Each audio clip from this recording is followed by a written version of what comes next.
Hello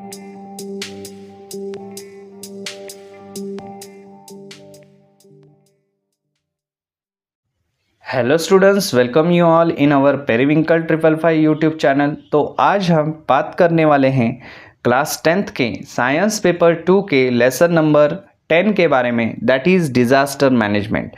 इसकी पिछली video में हमने डिज़ास्टर मैनेजमेंट में यूज़ होने वाले फर्स्ट एड जो है, फर्स्ट एड के ऑब्जेक्टिव के बारे में इंफॉर्मेशन ली और किस तरह से हमें अलग अलग सिचुएशन में, जैसे कि अर्थक्वेक है या फिर स्नेक बाइट है या फिर फायर है, तो इस सिचुएशन में आपको कौन सी प्रिकॉशन लेनी है उसके बारे में भी हमने डिटेल में बात की। तो चलिए इस वीडियो में हम बढ़ते हैं अपने नेक्स्ट टॉपिक की ओर, that is first aid kit. अभी फर्स्ट एड जो किट है, तो वो जो फर्स्ट एड किट है तो उसमें कौन कौन सी चीज़ें होनी चाहिए, किस तरह से आप ये फर्स्ट एड किट आप घर पर भी बना सकते हैं, चलिए देखते हैं। So it is essential to have a material necessary for the first aid with us. So हमेशा फर्स्ट एड में आपको नेसेसरी मटेरियल जो है वो होना ज़रूरी है। That material is available in the first aid kit. वो मटेरियल अवेलेबल रहता है फर्स्ट एड किट में। You can also prepare the first aid kit and it is also important to use whatever the material available in the given condition for the first aid. तो ये बात important है, आपको first aid आप घर पर भी उसका किट तैयार कर सकते हैं, प्रिपेयर कर सकते हैं खुद से भी, लेकिन जो कुछ भी चीज़ें आप उस फर्स्ट एड किट में रखने वाले हो तो वो आपको उस वक्त जब ज़रूरत पड़े तो उस मटेरियल को आपको यूज़ भी करना है, ये भी ध्यान में रखिए। चलिए देखते हैं अभी यहाँ पर कुछ नेसेसरी जो मटेरियल हैं फर्स्ट एड किट में कौन कौन सा रहता है बॉक्स के अंदर। तो यहाँ पर एक लिस्ट दी है, तो इसके ऊपर भी आपको क्वेश्चन आता है एग्ज़ाम में। So which necessary material in the first aid box, इस तरह से भी आपको एग्ज़ाम में क्वेश्चन पूछा जा सकता है 3 मार्क्स के लिए। अभी कौन कौन से मटेरियल है तो ये सारे लिस्ट आपको लिखनी है। सपोज फर्स्ट यहाँ पर दिया है bandage strip of a different sizes. Bandage strip जो रहती है अलग अलग साइज़ की तो वो चाहिए। वूंड गॉज जो रहता है तो वो चाहिए। नेक्स्ट है triangular and the circular bandages. Triangular shape के या फिर सर्कुलर शेप के बैंडेजेस अभी मिलते हैं मार्केट में, तो वो आपको उस फर्स्ट एड किट में चाहिए। नेक्स्ट है मेडिकेटेड कॉटन। मेडिकेटेड जो मेडिकल स्टोर में जो कॉटन मिलता है वो कॉटन आपको रखना है, जिससे मतलब वो काफ़ी सॉफ्ट कॉटन रहता है, उससे ज़्यादा फाइबर्स नहीं निकलते, उस तरह का कॉटन। नेक्स्ट है हैंड ग्लोव्स आपको चाहिए। Next clean and dry cloth piece. आपके फर्स्ट एड किट में क्लीन और एक ड्राई क्लोथ का मतलब कपड़े का टुकड़ा भी चाहिए। नेक्स्ट उसमें चाहिए सोप, साबुन भी चाहिए। किस तरह का एंटीसेप्टिक आप यूज़ कर सकते हो, डेटॉल है या फिर सेवलॉन है, उसकी बोतल भी चाहिए।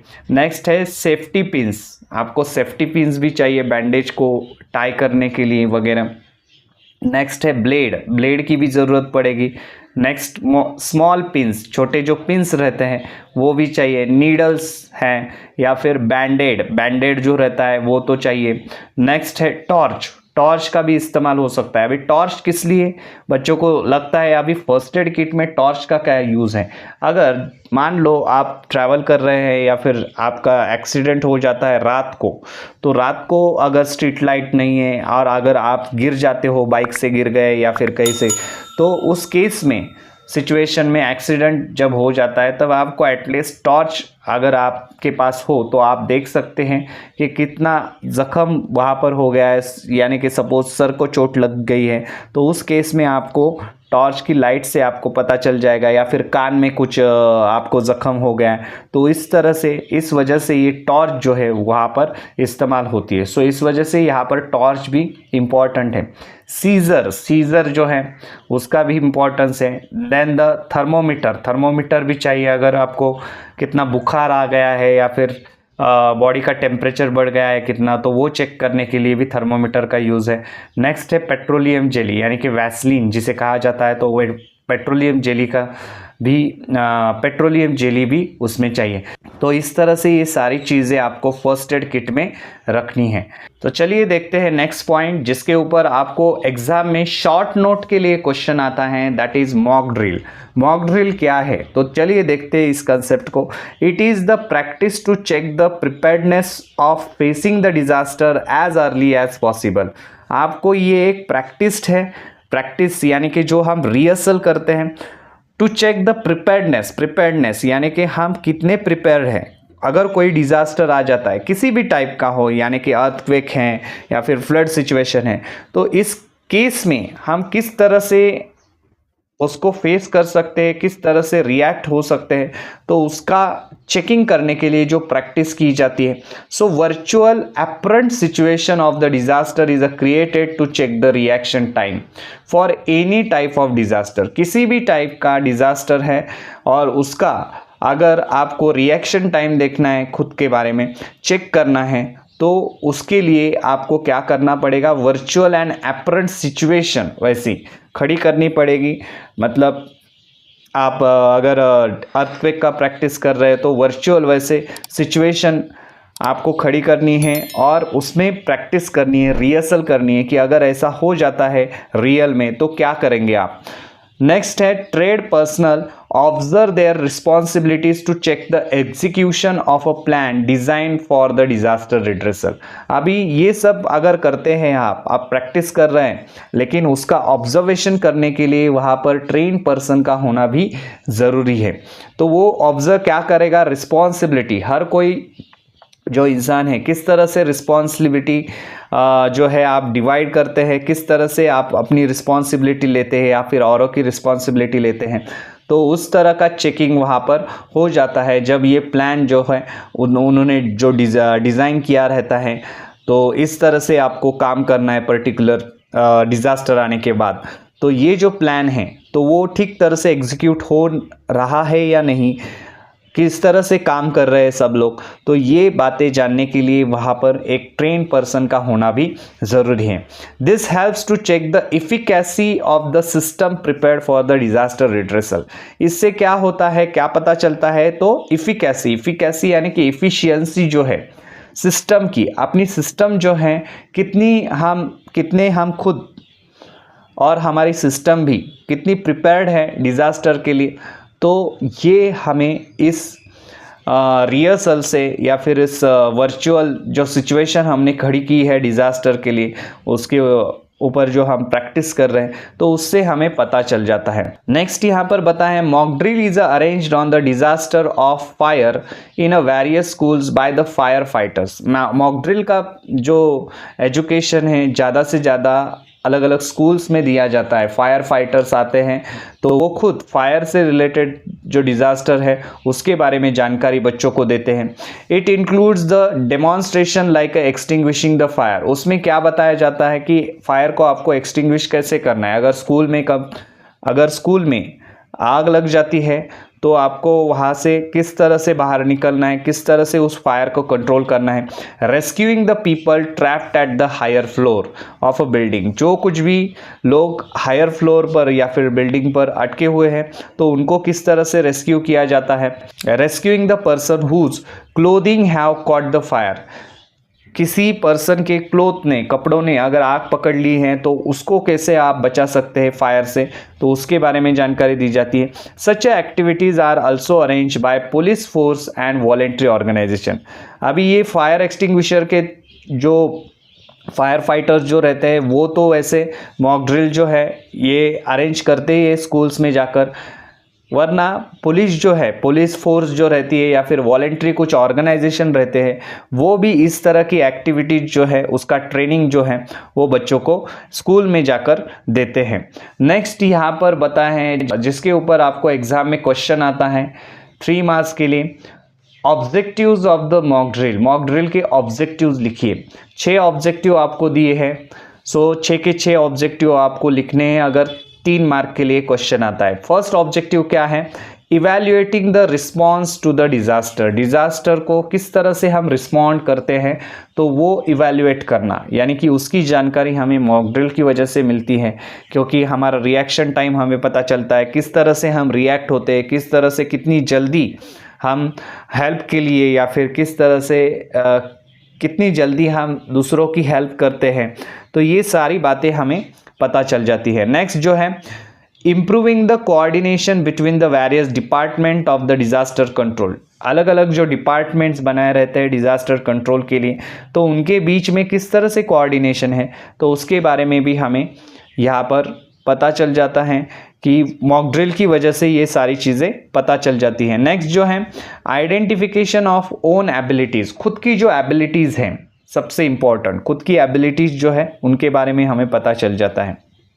नेक्स्ट है improving the abilities of the quick response to the disaster. Disaster को क्विक रिस्पॉन्स देने के लिए जो कुछ भी एबिलिटी है हमारे अंदर, उसको कितना इम्प्रूव करना पड़ेगा, उसको किस तरह से इम्प्रूव किया जा सकता है, उसके बारे में भी हमें पता चलता है मॉक ड्रिल की वजह से। नेक्स्ट है checking the competency of the planned action.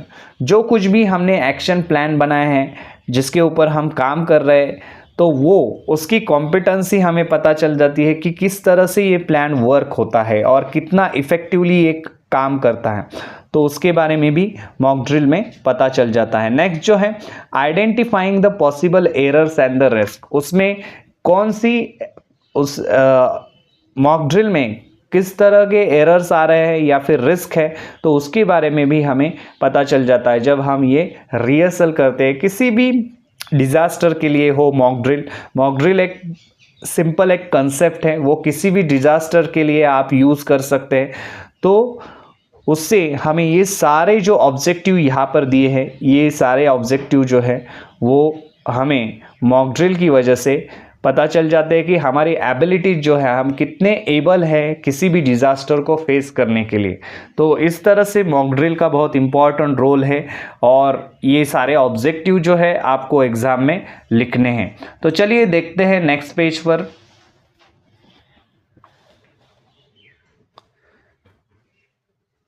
यहाँ पर बताया है ऑलवेज रिमेंबर में कुछ इंस्ट्रक्शन दी है बच्चों के लिए। So do not make a chaos and push each other while using staircase in the school. आपको क्याओस नहीं करना है, झगड़ा नहीं करना है, भगदड़ नहीं करनी है जब आप स्टेयरकेस से मतलब सीढ़ी से नीचे आते हो स्कूल्स में। सेकेंड जो है remind important helplines and use as per the need. आपको इम्पॉर्टेंट हेल्पलाइन नंबर जो है उसको याद रखना है।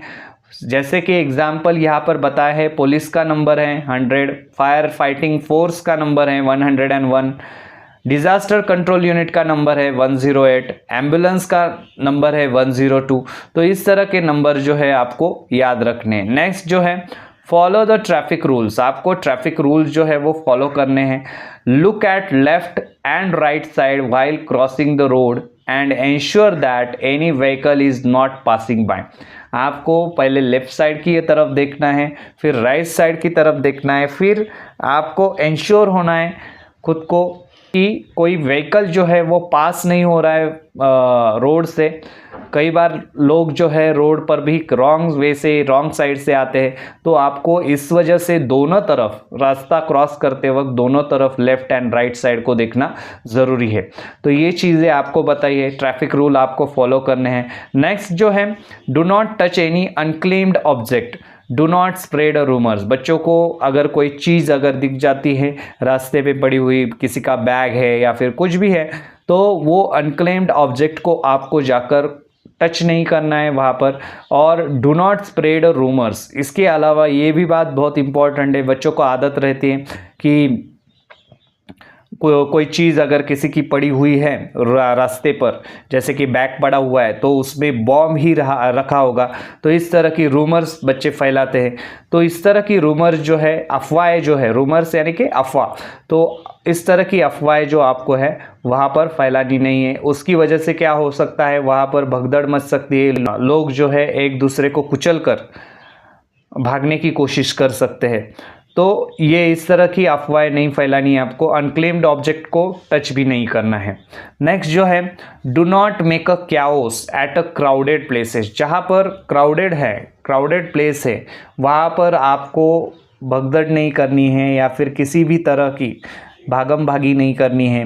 क्राउडेड प्लेस है, भीड़ है, तो आपको किसी भी तरह का वहाँ पर ऐसी एक्टिविटी नहीं करनी है कि उस वजह से बाकी लोगों को तकलीफ़ हो। तो ये सारी चीज़ें जो है ये आपको ध्यान में रखनी है। बच्चों के लिए ज़्यादातर ये चीज़ें वहाँ पर उन्होंने बताई है कि ये ऑलवेज़ रिमेंबर में आपको ये सारी चीज़ों का प्रिकॉशन रखना है, क्योंकि आप स्कूल में जाते हो, घर से निकलते हो, स्कूल तक जाते हो, स्कूल से फिर निकल कर घर तक आते हो। तो जो भी बच्चे ये जो सफ़र है स्कूल से घर तक या फिर घर से स्कूल तक पैदल आते हैं, खुद के खुद जाते हैं घर पे, तो उन्हें ये सारी चीज़ें रास्ते में याद रखनी है। ये सारी चीज़ें अगर घटनाएं कुछ हो जाती है इसमें से, तो आपको किस तरह से रिएक्ट होना है, इस वजह से यहाँ पर ये सारी बातें आपको बताई गई है। तो चलिए, इस तरह से हमने हमारा साइंस पार्ट 2 का लेसन नंबर 10 जो है तो आज इस वीडियो में फिनिश किया है। तो हमारा ये साइंस पार्ट 2 का लेसन नंबर 10 जो है यहाँ पर फिनिश हो चुका है। तो मिलते हैं अपने नेक्स्ट वीडियो में एक नए लेसन के साथ। तब तक के लिए चैनल को देखते रहिए, सीखते रहिए, और अगर हमारे चैनल पर आप पहली बार आए हैं तो चैनल को सब्सक्राइब कीजिए और बेल नोटिफिकेशन को प्रेस करना ना भूलें। धन्यवाद।